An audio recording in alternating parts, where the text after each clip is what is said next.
So, what does it take to write a book? What's involved in the whole process from start to finish? I'm going to share that with you today. Hi, everybody. I'm Ricky Heller from rickyheller.com. I'm an editor, a writer, and a book coach, and I help you to tap into that writer inside of you so you can find your authentic voice and finally share your book with the world. So, today I'm talking about how I wrote my books, and I'm sharing the entire process, everything, all the juicy bits. And I want to talk about book number two, which is Sweet Freedom. Some of you might know me because of this book. So, this was the first cookbook I published and also was a self-published book. And if you're following the story, you know that the first book that I published with a publisher was a college textbook. But the great part about that was it taught me the whole process from beginning to end. So I kind of knew what was involved in creating a book because when I published Sweet Freedom in 2009, self-publishing was very different from what it is today. You really had to be a publisher by yourself. You had to design the book, you had to lay it out, you had to create the files, you had to find a printer to actually turn it into a physical book. So today that's much, much easier. But I want to tell you a little bit about how I did this and what happened. So when I thought of the concept of Sweet Freedom, I was writing a food blog and I kept getting requests from my blog readers to write a cookbook. And so I started looking into it and I decided I would love to work with another publisher. So I created a book proposal, which is a document that you then send to agents or publishers who will accept work without an agent. You send them this document and it's kind of like a marketing plan for your book. And so I sent off these proposals. I think I sent about 40 proposals and I think I got about 10 answers. This was a long time ago now, so I'm just trying to remember. But I did get two acceptances, two publishers who wanted to work with me to publish the book for me. So I was thrilled. Excuse me. But then they told me that I would be responsible for the photos. They wanted me to take my own photos. This was a cookbook. And at the time I was writing a food blog, I did not feel like I was a competent enough photographer to do all the photography for a professional book. Now, you might see a pattern here. The reason I didn't publish my first book for such a long time was because I didn't feel like I was competent enough to write that book. So I ended up looking around and I found that the professional photographers were crazy expensive for me at the time.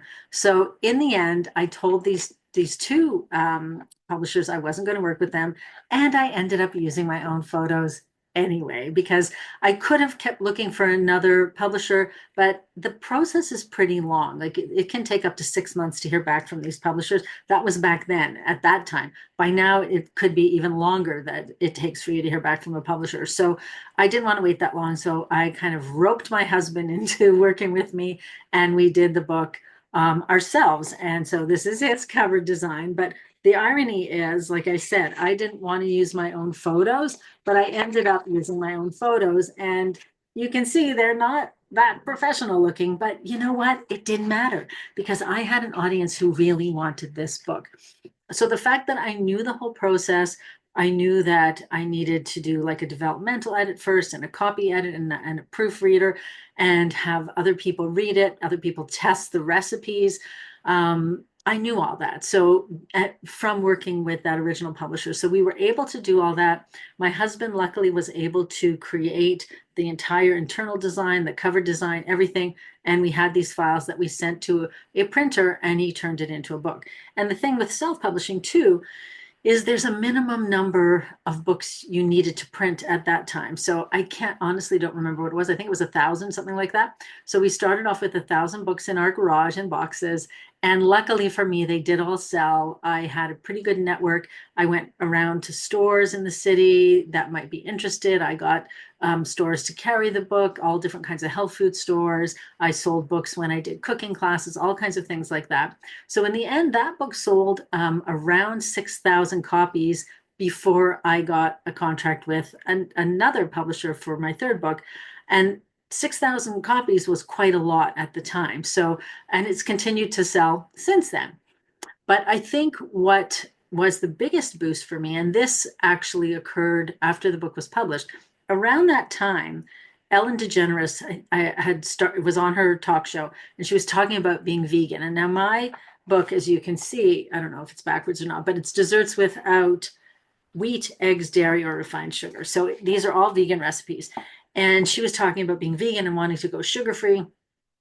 And so one day I was on Twitter and I got a notification that Ellen was following me. And I was so excited. I thought, I'm going to tweet her back. And I started tweeting Ellen about once a minute for a whole day between 9 and about 7 p.m., 9 a.m. and 7 p.m.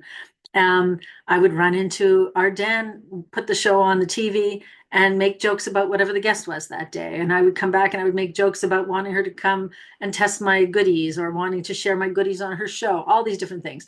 I was having a blast. And the lesson I learned from that was if I had stopped to assess and overthink it, I never would have done that. What I think helped me with Sweet Freedom was the fact that I was a total newbie. I didn't overthink it. I just thought, oh, I can do a book because I've done a book with a publisher. I know how to do a book. And I just did it. And I didn't worry about whether it looked too amateurish because I knew people wanted those recipes. And this is a perfect example of where content trumps the aesthetic, right? If you have great content that you're sharing with people, they're going to want it. So I knew my recipes were great. I knew my recipes worked. I had all kinds of accolades about the recipes. So I wasn't at all insecure about that. And if I wasn't insecure about Ellen because I was just having fun. It was literally fun for me that day.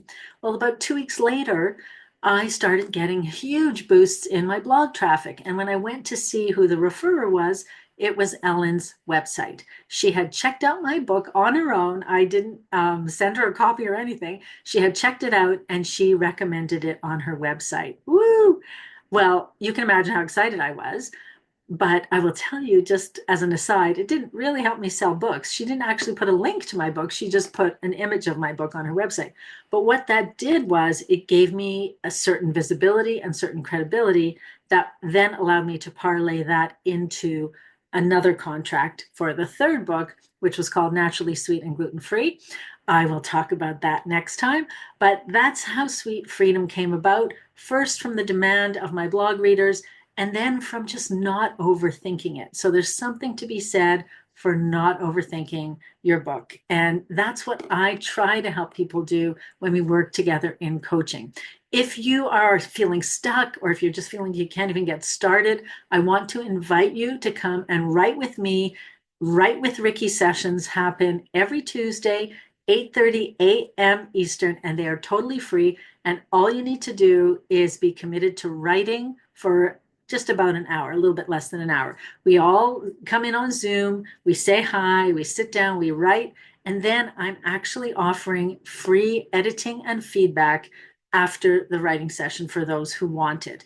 This is something that I generally charge quite a lot for when I work with my clients. They get feedback during our coaching sessions, but we have a set period of time every Tuesday morning for me to give that to you guys for free. So if you would like some feedback on your writing, or if you would just like a place to write where you can share space with other writers, then please do come join us for Write with Ricky every Tuesday at 8:30. I'm going to put a link in the notes below, and I really hope to see you there. All right, everybody, I hope that was helpful. I hope it's got you thinking about your book and how you can just do it without overthinking it. Dive in. It won't get done unless you get started. All right, everyone, see you next time.